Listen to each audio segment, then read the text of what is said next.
currently trying to incorporate small ruminants in order to better utilize our available resources. We had this 8-strand barbed wire put in so that we can hold sheep and goats. We're anticipating getting those this summer. I don't have any experience with sheep and goats. I'm eager to learn them, but I know that there's going to be a learning curve in there.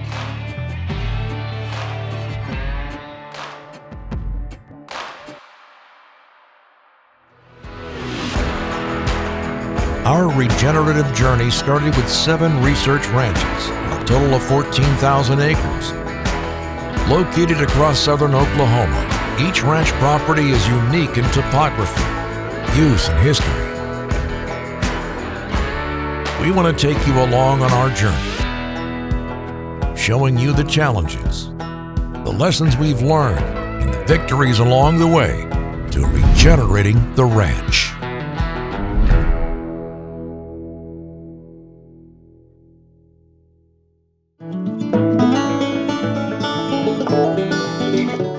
We're on the road, headed to pick up the sheep from the Dixon Water Foundation. Once they're loaded, we're off to Coffee Ranch to settle them into their new home.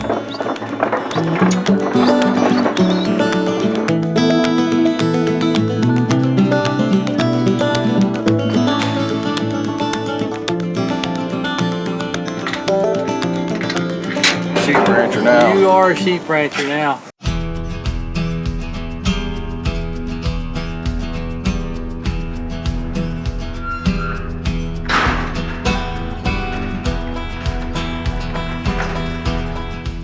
My name is Clark Roberts. I'm the ranch manager for Noble Research Institute's Coffee Ranch. We decided to get some sheep for the Coffee Ranch to help utilize some more of the forages that we have available. They utilize the broadleaves, the forbs, a lot more than what the cattle will. You know, we want diversity in our forages as well as our livestock. So our goal with that was just getting some more diversity out there, being able to utilize more efficiently the forages that we have, and to be able to have something other than cattle to be able to market. 3 months later, the sheep have gone through their first lambing season and are adjusting well to their new surroundings. Since we got the sheep, I've been working with just keeping them behind a single-strand poly wire. Been having really good success with that, and been trying to just keep them moving. We're not worming them. We did worm 4 head that came in, and we tagged them. That way we know next time if we have to treat them again, we'll get rid of them. But these ewes are doing very minimal to them, so I'm trying to keep them moving. That way you don't have to worry about parasite load on them. I've been running them behind a single-strand poly. It's roughly 18 inches off the ground. I bring a brush hog in because you can tell how tall the grass was. And so I bring it in, I brush hog it down. I try not to get it too short. It looks really short now because that's where the ewes like to graze first. So they kind of take it down shorter, but I try and leave it at, 8 to 10 inches high, and then come in and put this poly up. That way it kind of gives them, something physical they can see. I'm getting into the mowed spot, the fence is coming up, and then they can see the fence.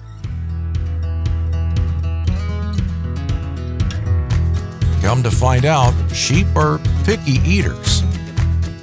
It took me a little bit to get used to their browsing behavior, their grazing, because they browse a lot differently. Cattle, you can dang sure tell where they've eaten, and it takes a few days with these sheep because they're more selective. They got a smaller mouth, so they can get in there and select leaves, and they can finagle and select leaves and the twigs and things that they want. And the same thing over here, like on these wing domes. So sometimes if you don't get in here and look, you can't really tell what they've done, but they've taken the tips off of this and they've stripped some of these leaves, and you can see on the neighboring ones, and even on this greenbrier, you can start seeing where, like this stem, they've stripped the leaves off, but they're down at the bottom, still has leaves. So it took me a little bit of time to kind of get a handle on their utilization and paying attention when they need to move and things like that. So that was a little bit of a learning curve.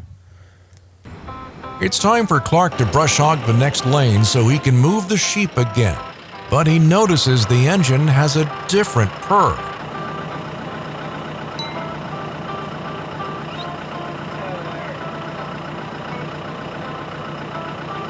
It seems that two of the ranch hands aren't cooperating.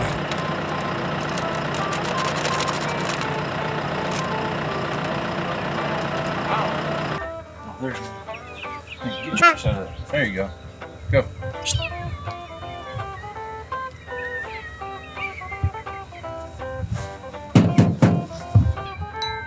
Get out of there. Hey. Put me on and get out.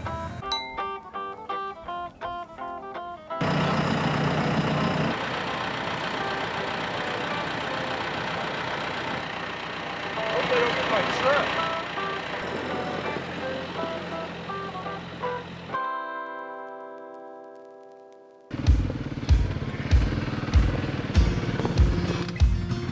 We're 1 year in. Slowly, we're learning what keeps the sheep happy and healthy. And no, you cannot, but Sean probably will now that he has it. So we've had sheep for a year now. Got them last April. The sheep are in a 2-acre paddock right now. Rotate them, just kind of depends where they're at, but anywhere from 1 to 7 days. Try not to go over that 7-day mark unless extending circumstances occur, but the reason we do that is just to keep them on good forage as well as for parasite control.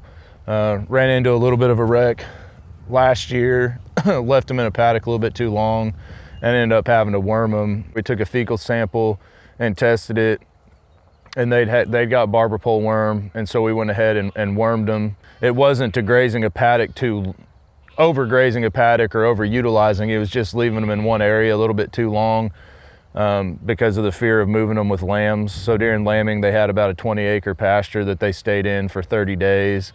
And so they were in there just a little bit too long and ended up ingesting some parasites and ended up having to worm them. And our goal is to not have to do anything with them, just them be self-sustained. We just want to be low maintenance, utilize the forages that cattle don't utilize as heavily, and have another revenue stream for us out here. And so having them be really low maintenance and take care of themselves is a big priority. So fence height is pretty important for these sheep too. They're way more liable to go under it than they are over it. They can jump it, but they typically don't unless you really corner them up and force them to. So I've started putting this fence a little bit lower. Earlier in the spring, you know, they say cattle chase green, but sheep do it way worse. And so even if they still have good forage in their paddock that they're in, if they think they want out to the greener stuff on the other side of the fence, they will duck it. And that's how they get out. But it does a really good job, and typically during the growing season when you've got a lot of forage and you're moving more frequently anyway, you have no issues with it at all.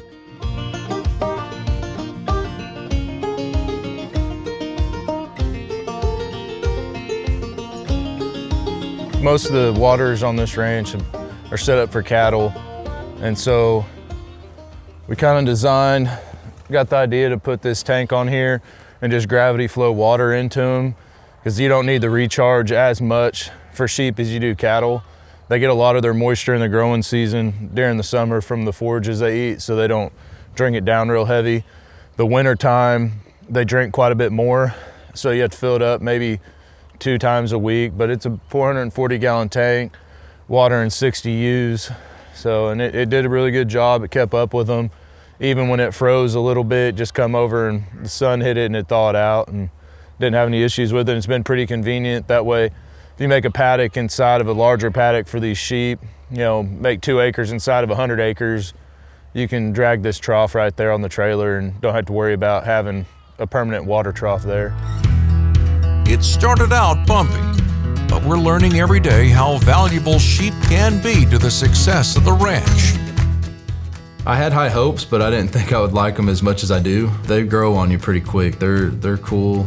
They do a really good job. They're easy to handle. They've been really good. So, I like them.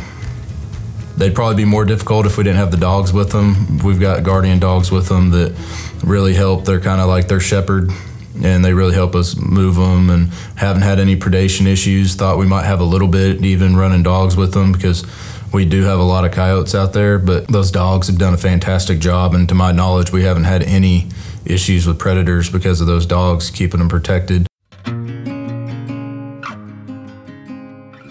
I think we've got some good success with the sheep. We definitely had a learning curve in the beginning, because right about the time I got here is when we received the sheep, and they were late gestation, and I think it was called gestational toxemia.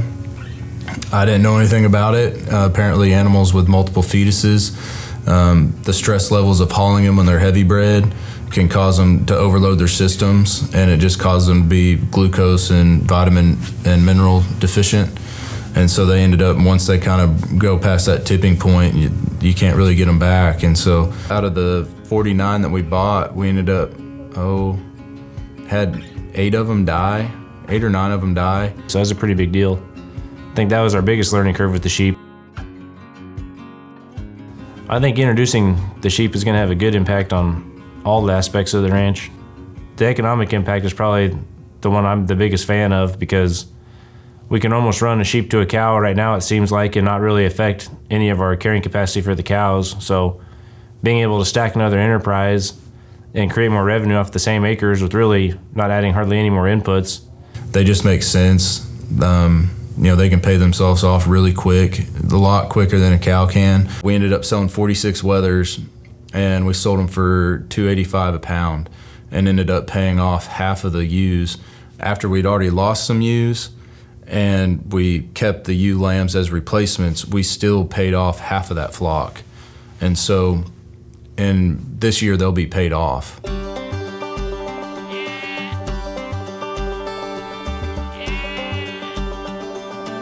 We came to the realization that coffee ranch is more suited for goats than sheep, because we were trying to get the sheep to graze like goats and eat more browse. And so we're gonna move the sheep to the Red River Ranch, where there's more introduced pasture, and so there's more forbs.